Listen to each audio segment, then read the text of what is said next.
여러분 안녕하세요. 오경영 선생님입니다.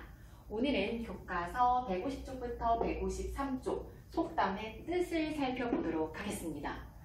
선생님이 저번 시간에 속담이 한 10,000개 정도가 있다고 했는데 그 10,000개의 속담의 뜻을 다 알아보자는 것이 절대 아니고요. 우리가 다 알 수는 없겠지만 비슷한 속담도 있고 뜻이 비슷한 속담도 있고 그리고 어느 정도 분량의 속담을 우리가 접하고 익숙하게 말을 하다 보면 나머지 속담들은 뜻을 유추할 수 있습니다. 그래서 오늘은 우리가 할 수 있는 만큼 좀 다양한 속담을 접해보고 그것이 쓰이는 상황, 그것의 뜻도 정확하게 짚고 넘어가 보도록 하겠습니다.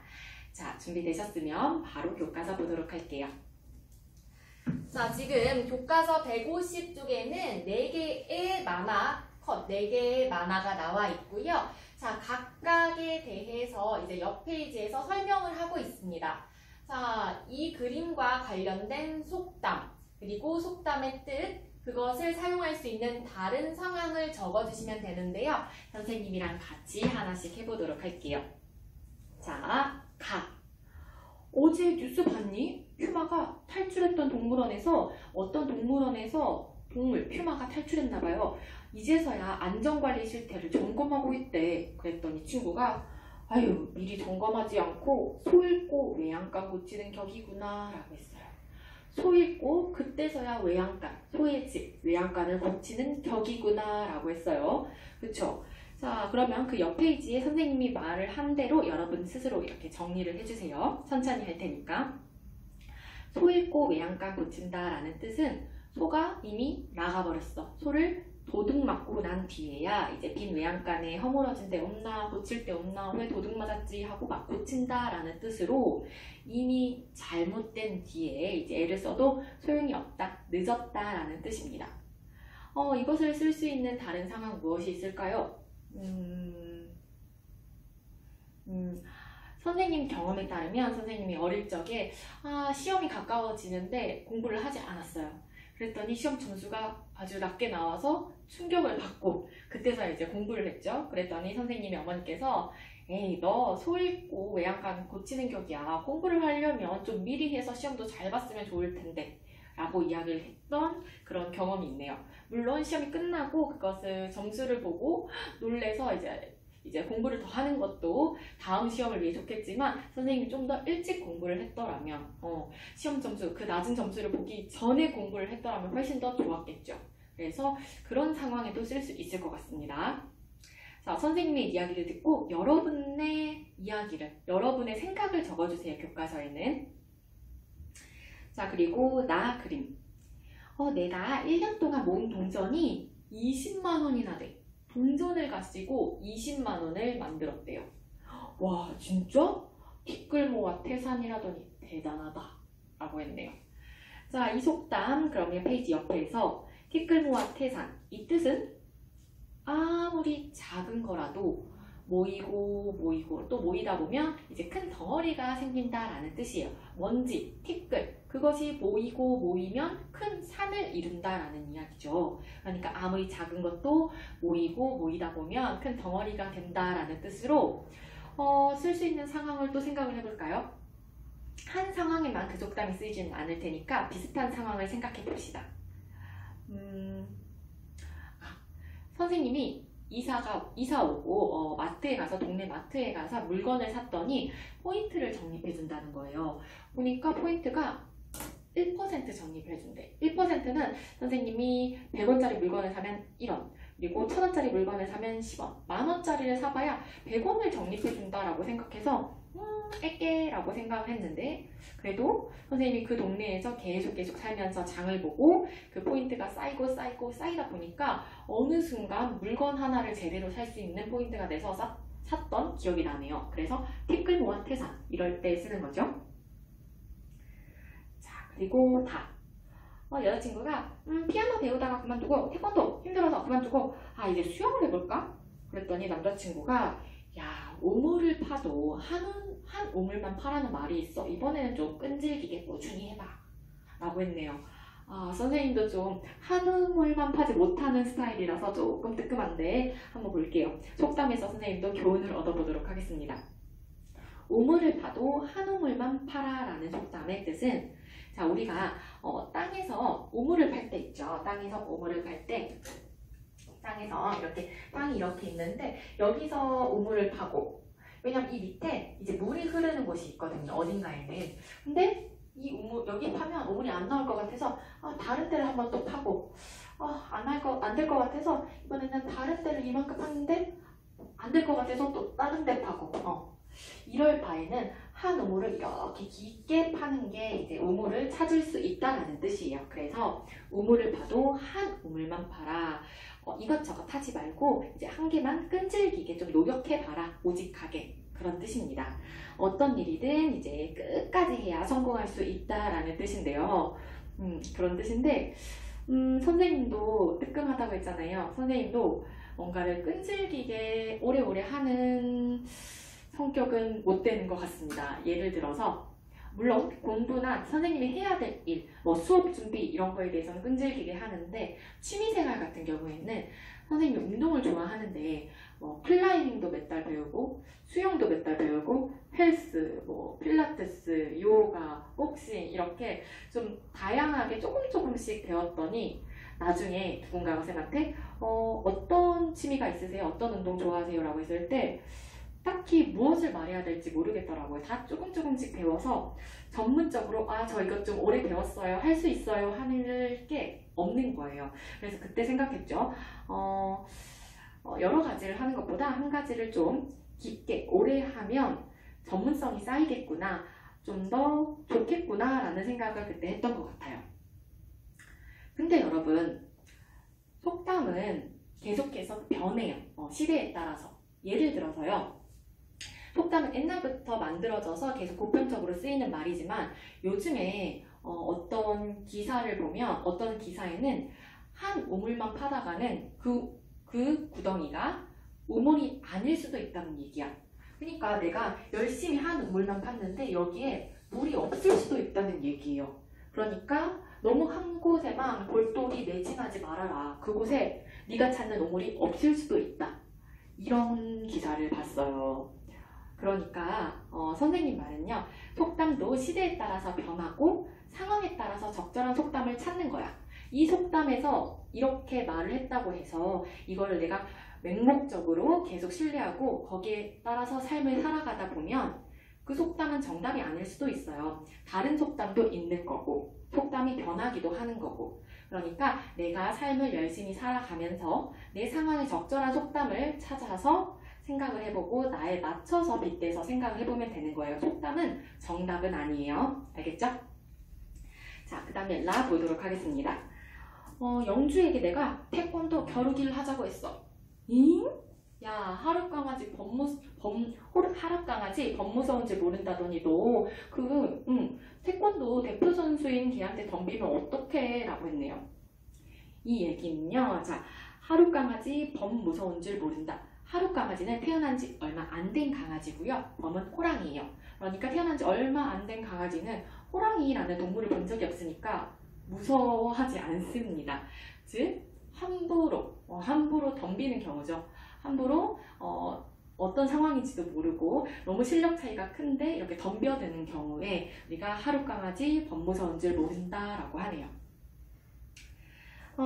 그렇게 하면 되고요.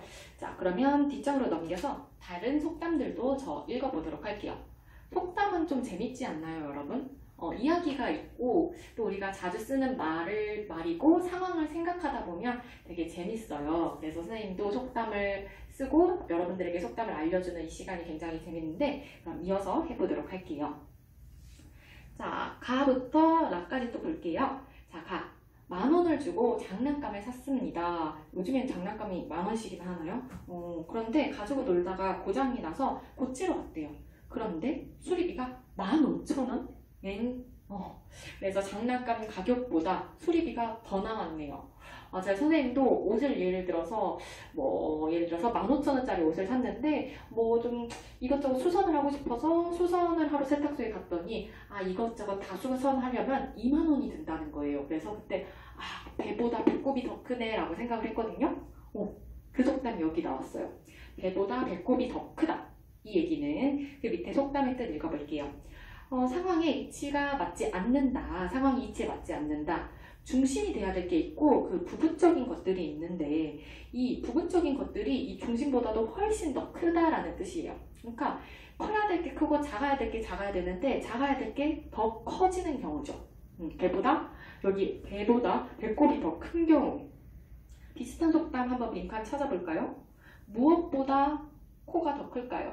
지금 배보다 배꼽이 더 크대요. 그러면 무엇보다 코가 더 클까요? 맞아요. 얼굴보다 코가 더 크다. 이것도 이치에 맞지 않은 경우네요. 이런 속담은 처음 들어보는데 이런 속담이 있나 봐요. 그쵸? 그러니까 우리가 배보다 배꼽이 더 크다라는 속담을 잘 알고 있으면 나중에 누가 야 얼굴보다 코가 더 크다 라고 했을 때 무슨 말인지 대충 알아들을 수 있는 거죠. 그래서 속담 하나를 좀 잘 공부를 해두면 여러 가지 비슷한 속담들을 잘 유추할 수 있으니까 우리 오늘부터 잘 해보자고요. 완개를 다 공부할 수는 없어도. 그리고 바늘보다 그렇죠.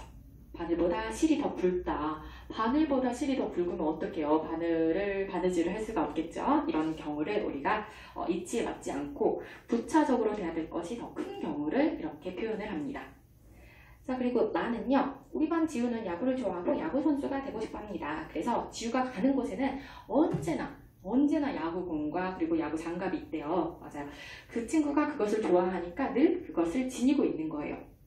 자, 이때 바늘 가는데 실 간다, 뭐 짝꿍 이런 뜻으로 쓰이죠. 그리고 구름 갈제 비 간다라고 해서 구름이 있으면 꼭 우리가 비가 오잖아요. 그러니까 구름과 비는 짝꿍 이런 뜻이고, 용 가는데 구름 간다. 여러분 용에 대한 이미지를 떠올려 보세요. 그럼 늘 구름이 쌓여 있잖아요. 그래서 용과 구름은 뗄래야 뗄 수 없는 긴밀한 사이 이런 뜻입니다. 그래서 친밀한 사이를 뜻할 때 바늘 가는데 실 간다, 뭐 구름 갈제 비가 간다, 용 가는데 구름 간다 이런 식으로 표현을 합니다. 그리고 만약에 우리 반에서 대한이라는 친구가 있고 민국이라는 친구가 있어요. 그런데 둘이 너무 친해서 맨날 붙어 다녀. 그래서 선생님이 대한이 어딨니? 대한이 어딨니? 없어. 민국이 어딨니? 민국이 어딨니? 없어. 그랬더니 친구들이 대한이 가는데 민국이도 가야죠. 이런 식으로 대한이 간 곳에 민국이도 갔겠죠. 이런 식으로 표현을 한다면 그것도 역시 이 바늘 가는데 실 간다에서 파생이 되어 우리 반만의 속담이 되었다고도 볼 수 있는 거죠. 속담을 우리가 잘 알고 있으면 새로운 속담도 만들 수 있습니다. 자, 그리고 다를 봐볼게요. 사랑하는 영주야, 처음에는 어렵다고 느껴지는 책도 2번, 3번 읽다 보면 어느덧 담긴 뜻을 생각하며 쉽게 읽을 수 있단다. 맞아요. 그러니 힘든 일이 있더라도 꿋꿋하게 견디며 희망을 가졌으면 좋겠다. 희망적인 속담인가 봐요. 자, 무엇에도 볕뜰 날, 해가 뜰 날이 있을까요? 어두운 곳, 어둡고 작은 곳에도 쨍하고 해가 뜰 날이 있는 것. 그렇죠. 지구멍, 아주 조그맣고 어두운 지구명에도 볕뜰 날이 있다. 아무리 힘들어도 우리가 계속 이겨내다 보면 희망적으로 이제 좋은 일이 생길 것이다 라는 속담입니다. 포기하지 말고 이겨내보자 라는 속담이고요. 비슷한 속담으로는 응달은 그늘이에요, 그늘. 그래서 그늘에도 햇빛 드는 날이 있다 라는 속담이고요. 그리고 마룻구멍, 조그만한 구멍에도 볕들 날이 있다, 해가 비칠 날이 있을 것이다, 희망을 갖자 라는 이야기입니다. 자, 그래서 어려운 상황이 계속되어도 좋은 날이 올 수 있으니까 희망을 갖자 라는 속담이고요. 그리고 라를 볼게요. 지난주에 내 자랑 발표 데이가 있었습니다. 학예회 같은 건가? 그런데 친구들과 놀고 싶은 마음에 말할 내용을 준비하지 않아서 내 자랑인데 더듬더듬 하면서 발표를 했대요. 아이고 속상이다. 좀 더 노력하지 않은 제 모습이 후회가 됩니다 라고 했네요. 뭔가 노력하지 않았더니 보잘것없는 결과가 나왔어. 뿌린 대로 거두는 경우죠. 그랬더니 뭐 심은 곳에 뭐 나고 뭐 심은 곳에 뭐 난다. 콩 심은 곳에 콩 나고 팥 심은 곳에 팥 난다가 되겠죠. 그러니까 내가 그것을 심었으면 그게 나오는 거고, 또 이런 걸 심었으면 이런 게 나오는 거야. 내가 이렇게 투자를 하고 노력한 만큼 그 결과를 거둬들일 수 있는 거예요. 시험에서 내가 50만큼의 노력을 했으면 50점을 받는 거죠. 100만큼의 노력을 했으면 100점을 받는 거예요. 그래서 콩 심은 데 콩 나고 팥 심은 데 팥 난다. 즉 그 뜻은 내가 뿌린 대로 거둔다라는 뜻이고요. 오이덩굴에 오이가 열리겠죠. 오이덩굴이니까. 그리고 가지나무에는 가지가 열리겠죠. 그리고 그 밑에 가시나무에서는요. 가시가 이렇게 나는 나무니까 당연히 가시가 나겠죠. 그러니까 근본적인 게 이렇게 있으면 당연한 결과가 따라온다라는 뜻이에요. 노력을 했으면 좋은 결과가 있을 것이고요. 노력을 하지 않았으면 허무맹랑한 결과가 있겠죠. 무슨 뜻인지 아시겠죠? 자, 그러면 이제 다음 페이지 하고 이제 마치도록 할게요. 선생님이요. 여기 이렇게 속담을 쭉 5개를 다 썼는데요. 자, 하나씩 봅시다. 발 없는 말이 천리 간다. 자, 말은요. 여기서 이 말은 이 말이에요. 이 말. 그런데 살짝 제리스라고 그러니까 원래 이 말 있잖아요. 이랴 하는 말은 천리 갈 수 있죠. 그런데 여기서 이 말은 이 말이거든요. 그러니까 이 말은 발이 없잖아요. 근데도 천리는 한 400km 정도 돼요. 이 말이 천리를 간다.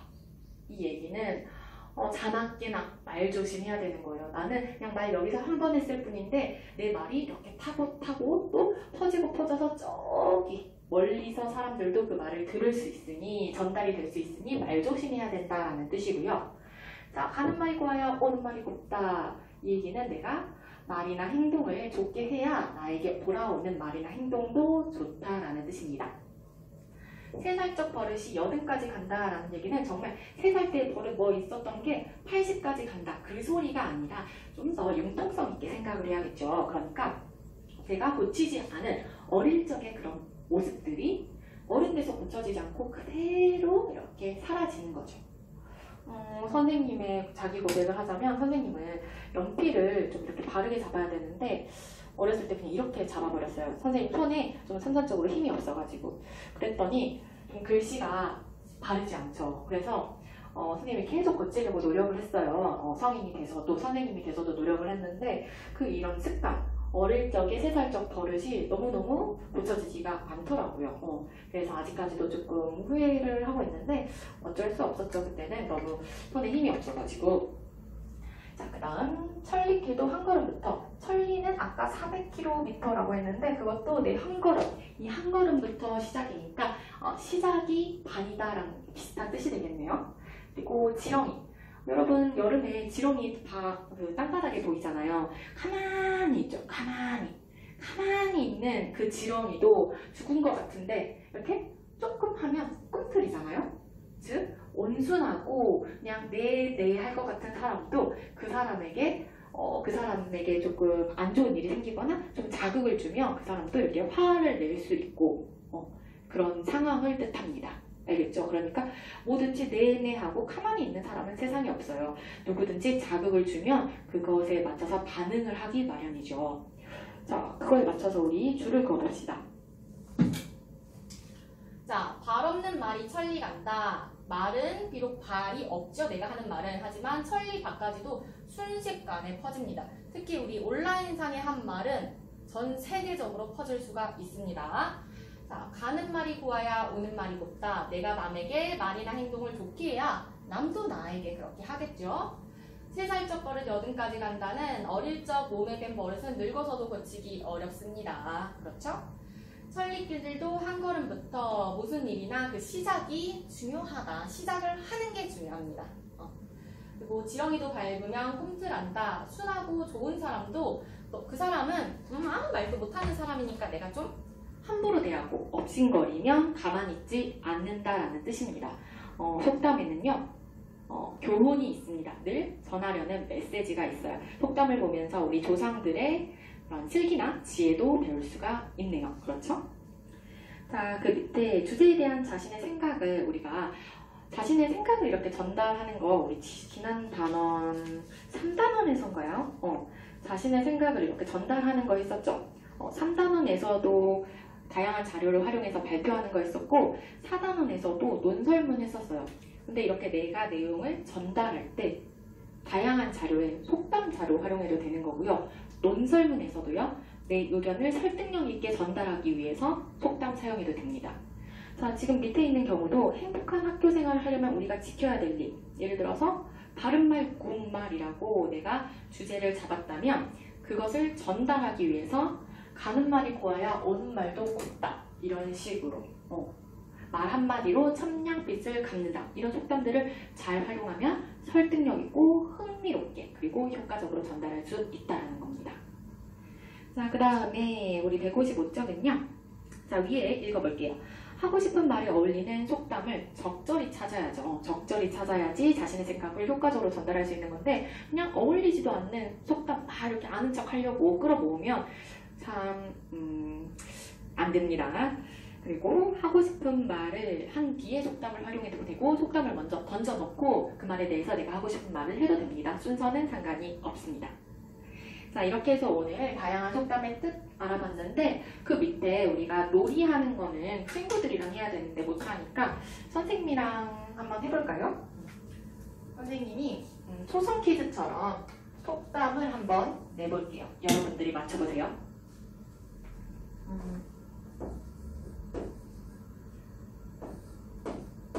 벌써 맞춘 친구 있나?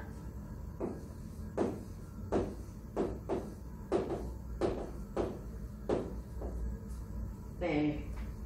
자, 이 속담은 어떤 속담일까요? 그리고 그 뜻은 무엇일까요? 힌트를 주자면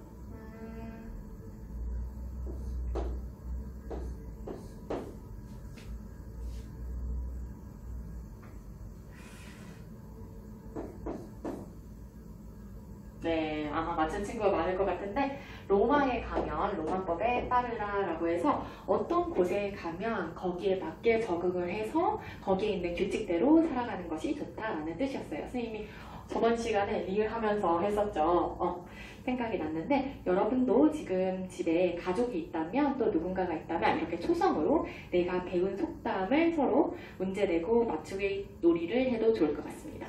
자, 이렇게 해서 오늘 속담 여러 가지를 해봤고요. 다음 시간에 보면요. 되게 재밌는 이야기가 나와요. 속담에 대해서. 그러니까 선생님이 말로 하는 것보다 또 이렇게 또 읽는 것도 재미가 있겠죠? 그래서 속담과 관련된 글을 읽고 또 속담을 공부해 보도록 하겠습니다. 여러분 이번 시간 참 많이 수고하셨고요. 다음 시간에 만나도록 하겠습니다. 지금 이 상황에 어울리는 속담은 뭘까? 지금 이 속담에 어울리는 속담은 뭘까? 선생님이 생각을 해볼게요. 자, 이번 수업은 여기서 마치도록 하겠습니다. 여러분 수고하셨습니다.